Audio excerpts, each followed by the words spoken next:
Hello YouTube, this is Tony again from SaveWhatYouSave.com.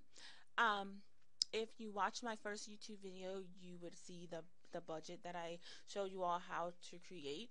In this video, I'm actually going to show you how to use this budget.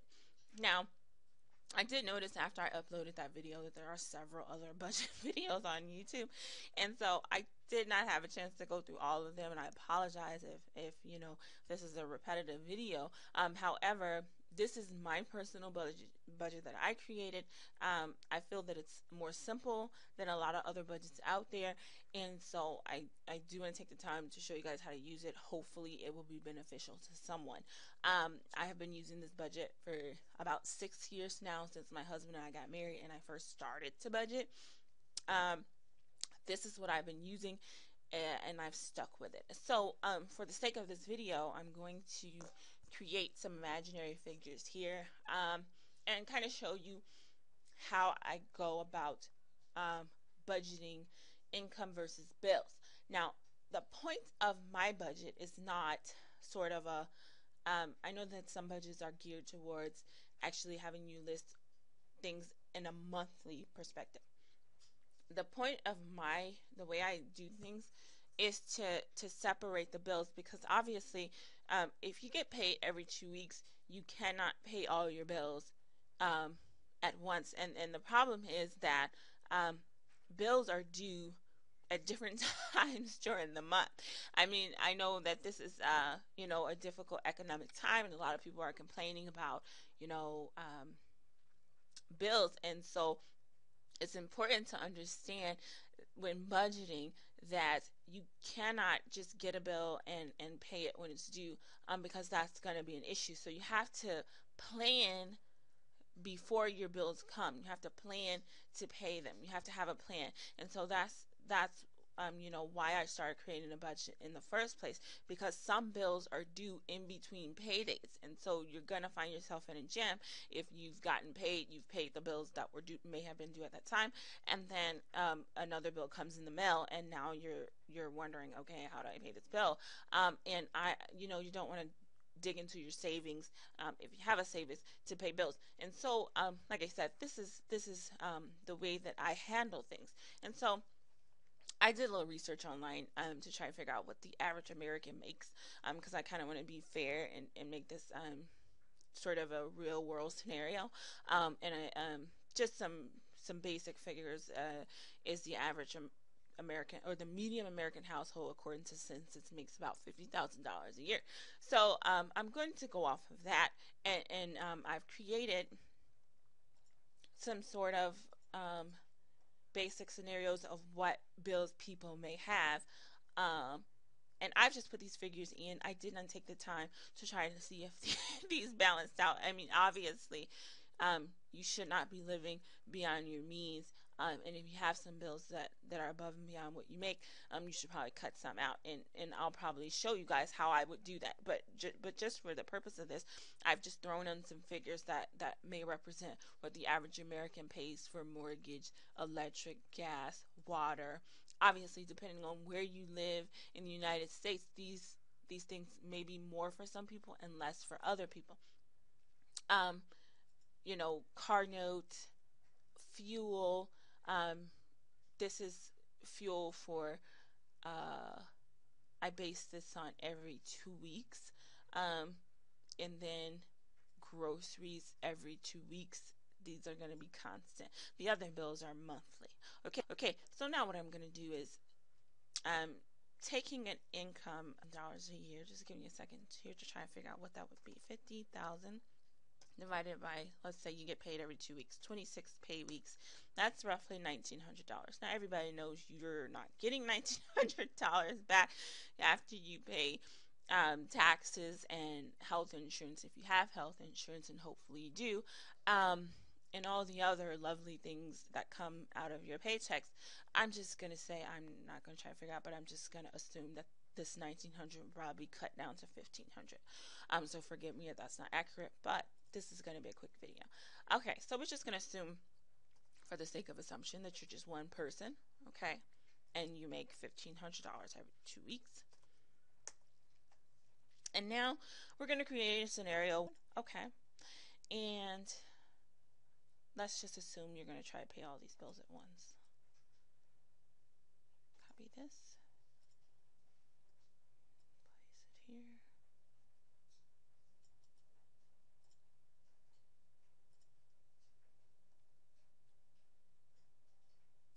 Oh, I ruined my... Let me fix this. Get back. Okay, sorry, yeah, I left there for a second just to put my field back. Okay, but so now we have this. Now notice here, what happens is you make $1,500 every 2 weeks, and if you try to pay your bills all at once, obviously you're going to end up with a deficit on 1 week. Now what I've done on here is I've listed the dates that these bills are due. Now, rent is due on the 1st, so you know the rent has to be in by this date. So let's move this rent over. We don't have to pay the rent on the 15th. We can pay it on the 1st because that's when it's due. Or the mortgage. I have a mortgage, but I'm saying it's a duh. So there you go. Electric is due on the 15th. So we'd probably leave the electric there. The gas is due on the 23rd is what I place. So if it's due on the 23rd, now see now this is where you come into an issue here. This is why it's important to budget. Now, if your gas is due on the 23rd, obviously you're only going to be able to pay it on either the 15th or the 1st because that's when you get paid. So it's going to come out of either one of those paychecks. Now, if you try and take it out of the first paycheck, it's going to be late. Now, if you can pay your gas bill late and there is not a late fee, then that is fine. However, if there is going to be a late fee for you paying your gas bill, what was that, like 7 days late, then pay it early. So pay it on the 15th instead. So I would choose to pay it early, and so I'm going to leave that on the 15th. Now, water is due on the 18th. Same scenario here. Since water is due on the 18th, you'll want to leave it and try and pay it on the 15th, unless you can go those 3 days. I'm sorry, that wouldn't even be 3 days. That would be a whole 2 weeks. So no, you'll want to pay the water on the 15th. And I'm sorry, I'm brainstorming here because this is what I would actually do when I'm initially doing this. I have not had to initially do a budget in a really long time because I already know what to do. So I'm thinking, but I guess this is good dialogue because this is what you would have to do if you were trying to figure out when am I going to pay my bills. So your car note's due on the 1st. Oh, I didn't put a car insurance payment in here. Let me throw something in there for car insurance. Average car insurance is probably what, like $120 a month, maybe. I don't know. No, actually, that might be a little low. Let's see. 150 car insurance. Okay. So we've got your car note due on the 1st, so we can move that over. Let's delete it from here, and you can say pay that on the 1st.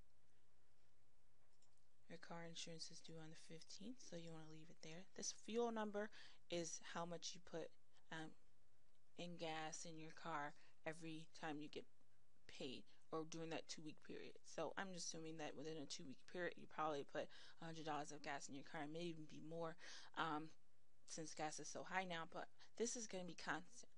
Okay, you want to try and get an average of what. I'm just going to pull that over because that's something that's going to stay in the budget as a constant amount. And as that changes, if that changes, oh, I'm sorry, what did I do?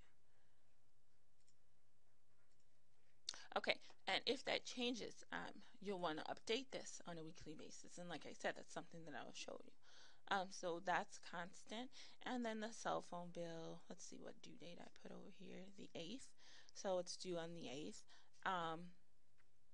Now, the cell phone bills, usually these are the two, the cell phone and cable provider, are the two bills that you have leniency with because many cable and cell phone companies do not charge you late fees right away.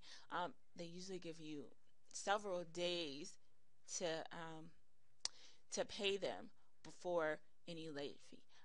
So, and obviously they're not, you don't have to worry, you don't want them, collection efforts probably won't start until way after that. You'll pay them bill, but it's okay if these get paid a little late. So even, the cell phone bill is due on the 8th, you can probably get away with paying that on the 15th. So I'll leave that there.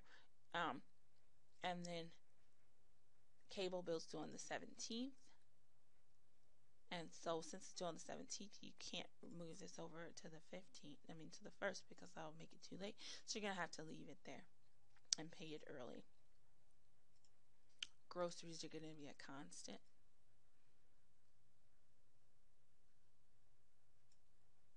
Okay, that's groceries for every 2 weeks. Okay, now this person is by themselves, so they're probably not spending $400 every 2 weeks. So we're going to take this down to 200. It's individual.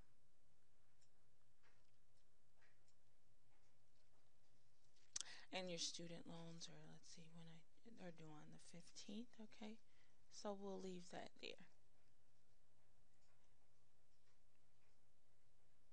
And your credit card is due. Oh, I didn't put a date, but let's just throw one in there, 23rd.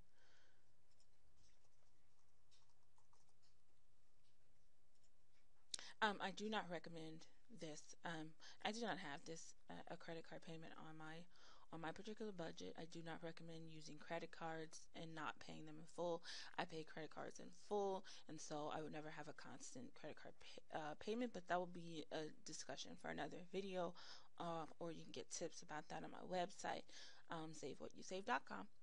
Okay, so now we've got this in here, and let's see what we're working with now. Okay, so now we have $125 here on this week, but we're negative 50 on the second week. So that means obviously we're going to have to make some adjustments so that both of these are positive numbers. Both of these are in the positive. So now let's see, what can we move? Okay. This is where I would get creative. Oh, well, obviously here's a big issue here. The mortgage.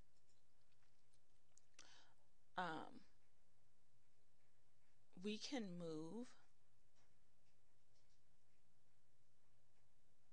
let's see, I would probably move the cell phone over the cable bill, since those can be a little late. Let's see, the cable is due on the 17th.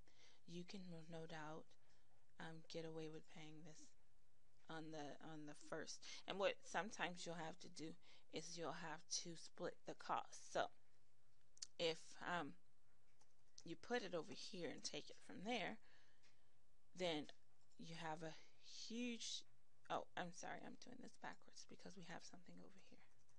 Okay, so what I need to do is take something from the 1st. Okay, so now what we can do is groceries. That's probably the easiest thing that you can tweak.